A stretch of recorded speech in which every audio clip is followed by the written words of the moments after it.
దాని సారాంశంలో ఎర్ర జెండా నీడలో మనం పిడికిలు బిగించి పోరాటం చేస్తూ ఉన్నాం. గుడిసెలు వేసుకున్న మీకు ఓటు హక్కు లేదని అంటున్న అధికారులకు ఒకటి సూటి ప్రశ్న అడగవలసిన అవసరం మనందరి మీద ఉంది. రోటీ కపడావర్ మకాన్, రోటీ కపడావర్ మకాన్ అని రాజ్యాంగమే చెప్పింది. తినడానికి తిండి, ఉండడానికి ఇల్లు, కట్టుకోవడానికి గుడ్డ. ఈ రోటీ కపడావర్ మకాన్ని మీరు అమలు చేయలేనప్పుడు భారత స్వాతంత్రం ఎందుకు వచ్చినట్టు, స్వాతంత్రం ఎందుకు చెందించినట్టు, స్వాతంత్రం కోసం ఎంతోమంది త్యాగం ఎందుకు చేసినట్టు? ఆ భూమి గవర్నమెంట్ భూమి కాదు, మీరు గుడిసెలు వేసుకున్నది భూదాన్ భూమి. ఇండ్లు లేని నిరుపేదలకు కమ్యూనిస్ట్ పార్టీ గుడిసెలు వేయించింది. వారికి రోటీ కపడావర్ మకాన్ సదుపాయాలు, మంచినీళ్ళు, కరెంటు సమకూర్చమని పోరాటం చేస్తూ ఉంటే ఈనాడు ఎన్రోల్మెంట్ చేసే అధికారులు మీరు గుడిసెల్లో ఉన్నారు, మీ పేర్లు మేము నమోదు చేయమని అంటే ఇది ఎక్కడి స్వాతంత్రం? మనం పాకిస్తాన్లో ఉన్నామా, లండన్లో ఉన్నామా, బ్రిటన్లో ఉన్నామా? భారతీయులు మనమంతా పిడికిలు బిగించి పోరాటం చేయాల్సిన అవసరం ఉంది. బేటీ బచావ్ బేటీ పడావ్ అని చెప్పేసి అధికారంలోకి వచ్చిన నరేంద్ర మోడీ 12 సంవత్సరాలు నేను పరిపాలించిన అంటున్నాడు. 140 కోట్ల జనాభా మన భారతదేశం, 35 రాష్ట్రాలు, కేంద్ర పాలిత ప్రాంతాలను కలుపుకుంటే ఏం జరుగుతుంది? రోజు ఒక ఏడాదిలో 16 సార్లు పెట్రోల్, డీజిల్, గ్యాస్, బంగారం కొనొద్దు అంటాడు. బంగారం వ్యాపారం, బంగారం కొనొద్దు, భారతీయులు విదేశాలకు పోవద్దు అంటాడు మోడీ. ఆయన మాత్రం విదేశాలకు ఏడాదికి 12 నెలలు తిరుగుతూనే ఉంటాడు. ఒక 10 లక్షల రూపాయల డ్రెస్ అయినది, చెప్పులు 1,00,000 రూపాయలు. మనకు తినడానికి తిండి లేదు, రేషన్ షాపులని నిర్వీర్యం చేసి ఫుడ్ కమిటీలను పనిచేయకుండా చేసి నాడు భారతదేశంలో అదానీ, అంబానీ అలా గుజరాతీయులు, మోడీ గుజరాతీయుడు, అదానీ, అంబానీలను పోషిస్తూ ఉన్నాడు. పేద ప్రజల డబ్బు దోచి ఎట్లా దోస్తున్నాడో మీరు చూస్తూనే ఉంటారు కదా.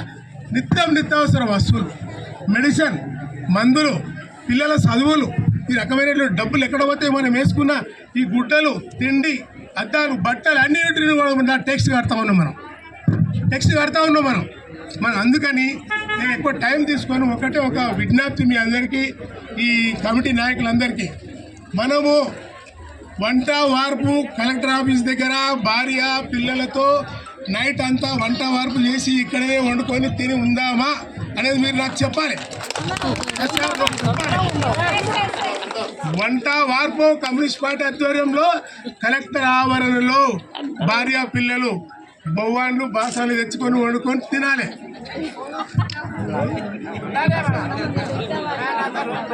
నైట్ కాదు, 3 రోజులు ఉన్నాం మేము. గతంలో 3 రోజులు ఉన్నాం. చెవెళ్ళ నియోజకవర్గం పట్టాలు ఇప్పించే దాంట్లో ఆర్టీఓ ఆఫీస్ కానీ, కలెక్టర్ ఆఫీస్ కానీ వంట వార్పు అనేది చేసుకుంటే చూసినవానికి, సమాజానికి, ప్రభుత్వానికి, ముఖ్యమంత్రి కూడా తెలియాలి. అబ్దుల్లాపూర్ మెట్టు మండలంకి వెళ్ళి వచ్చి వేలాది మంది భార్య పిల్లలతో గుడిసెలు వేసుకొని వంట వార్పు చేస్తారు. గుడిసెలు అయినారనుకో వంట వార్పు చేసుకొని పిల్లలను చూపించాలి సమాజానికి. మాకు ఓటకు లేదా, ఇయ్యరా, గుడిసెకు పట్టా ఇయ్యరా? మరి ఎందుకండి స్వాతంత్రం? ఎందుకు తెలంగాణ వచ్చింది? ఎందుకు పోరాటం చేసింది? ఎందుకు కమ్యూనిస్ట్ పార్టీ పోరాటం చేసింది. వాళ్ళకి సెంటర్లో వాళ్ళు ఇచ్చారు పోరాటం చేస్తే. అందుకని కామ్రేడ్స్ సోదరులారా, మీరు పోరాటం చేయవలసిన అవసరం ఉంది. అనేక రకాలుగా ఇబ్బంది పెడతారు. వీళ్ళు వాళ్ళ తాబేదారులకే ఇస్తారు. ఇందిరమ్మ ఇండ్లు మనకి ఇవ్వరు, లీస్ట్లో పేరు రాలేదంటాడు, అంటే కంప్యూటర్లు ఎక్కలేదంటాడు. ఎవరో సొత్తు, మన పైసలు, మన ట్యాక్సులు, మన డబ్బులతో జీతాలు పొందుతున్న కలెక్టర్ కానీ, సీఎం కానీ, మంత్రులు కానీ ఎవరి జీతాలు అవి?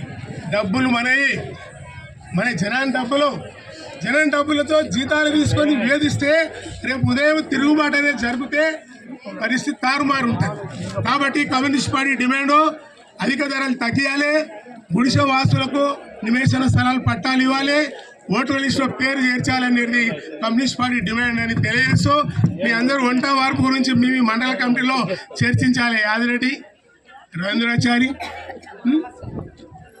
రామస్వామి, శేఖర్ రెడ్డి వీళ్ళంతా